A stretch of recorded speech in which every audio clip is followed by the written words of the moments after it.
Okay, this lighting sucks and I haven't done this in a while, but I want to do a review for you, so here we go. Spider-Man does whatever a spider... Spider-Man Far From Home. This is let the 4 people that usually watch these things know. There's going to be some spoilers in here because I really don't feel like tiptoeing around certain things. Like, I'm not going to spoil everything, but the way I'm going to talk is just, you know, if spoiler gets out, spoiler gets out. And I'm definitely going to spoil, like, the end credit scenes because I got to. It was really nice. So in this movie, Tom Holland and Spider-Man, after fighting aliens and then getting killed and then fight aliens again and then having his mentor die in Avengers Endgame, he's back. He wants to go on vacation and he really needs to unwind. He try and get up and love up on MJ a little bit and, you know, be done with the whole superhero stuff for a little bit. Then Nick Fury comes in and says, no, you gotta do this. You gotta team with this dude named Mysterio and fight these elemental creatures that look like Sandman, Ultraman, and Hydro Man, but they're not Sandman, Ultraman, and Hydro Man, so it's kind of like elementals. I gotta say, this movie was, it was really great. It was a great movie, I would say it like that. The reason I say that because this new take on Spider-Man, you can really tell that Marvel's taking the slow approach to it. They're doing like a very slow burn before he becomes like the prime Spider-Man that you see like Tobey Maguire was by the time Spider-Man 2, well, not even Spider-Man 2, once you got in the middle of Spider-Man 1, Tobey Maguire was basically accustomed to everything. And that's why I like on the MCU's version of Spider-Man. It kind of gives you a different perspective to the characters. We have people like Captain America, Iron Man, Black Widow, Hulk, Hawkeye, and I included Hawkeye, and Thor. You know, those are all established adults and they just, you know, go about doing everything. It's different when you see a young kid aspiring to be one of those people, but also being a young kid with superpowers and, you know, you still getting, you know, effed up every time you go somewhere. And this movie really does show that Peter Parker is still, you know, a teenage kid just trying to figure some stuff out.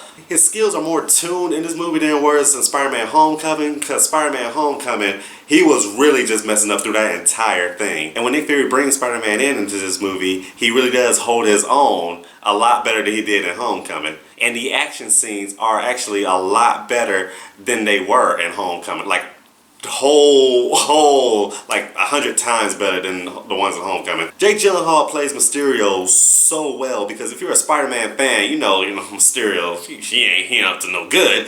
And but like I said, spoiler if you don't know comic books. And you're just waiting for him to turn. You're just waiting for him to turn. And by the time he actually does do it, it still comes off as a shock in like the way they do it. And that's why I like how they incorporate the Spider-Man, because I know the planning was not this far in advance with some of these particular scenes in it, because there's a scene that's called back to, well, 2 scenes that are called back to, one from a recent MCU movie, well, I guess it's still recent, and an MCU movie that was way back. And the thing is, they use archive clips from those movies and insert it in here, and it's just the fact that they acknowledge these clips and these movies and these scenes and formulate it into this Spider-Man movie was really, really good. And like I said, the action was really good. The thing is, it's like the first half of the movie, you see a little Spider-Man and, you know, there's some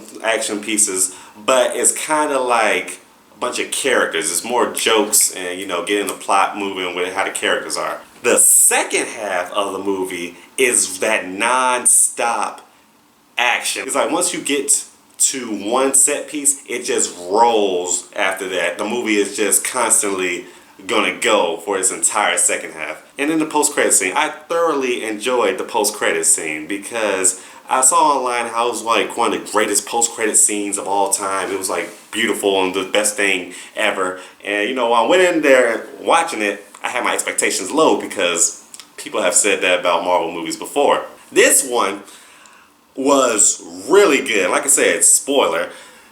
Spider-Man swinging with MJ. They land in Madison Square Garden. You know, he about to dip off. There's a news broadcast.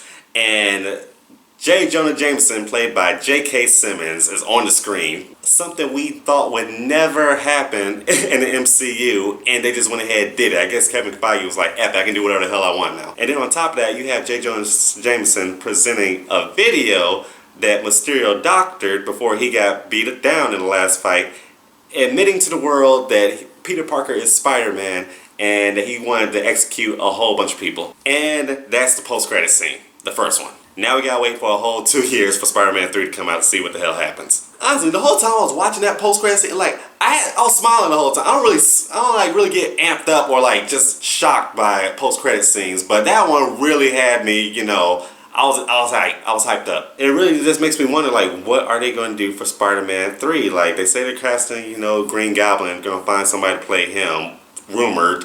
Or, you know, Sony trying to put Venom and stuff. I really don't think that. But I kind of feel like, honestly, Spider-Man 3 is going to have a Sinister Six and something dealing with everybody knowing Peter Parker's identity. So they're all going to come after him. Kind of like John Wick 2. Yeah, that'd be pretty cool. So yeah, I'll give it 4 out of 5 stars. Really loved it, really enjoyed it. Like I said, the first half was a little slow. The second half, was pumped with steroids. Is it better than Spider-Man 2?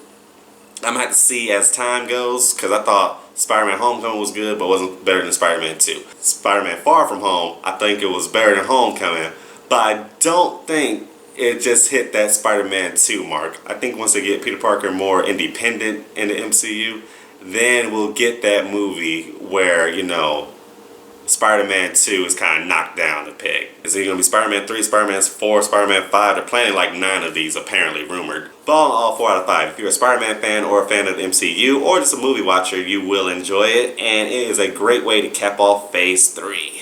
Can't wait to see what Marvel does next to take all our money.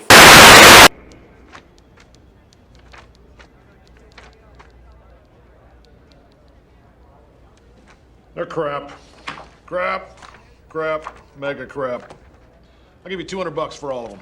That seems a little low. Take them somewhere else then.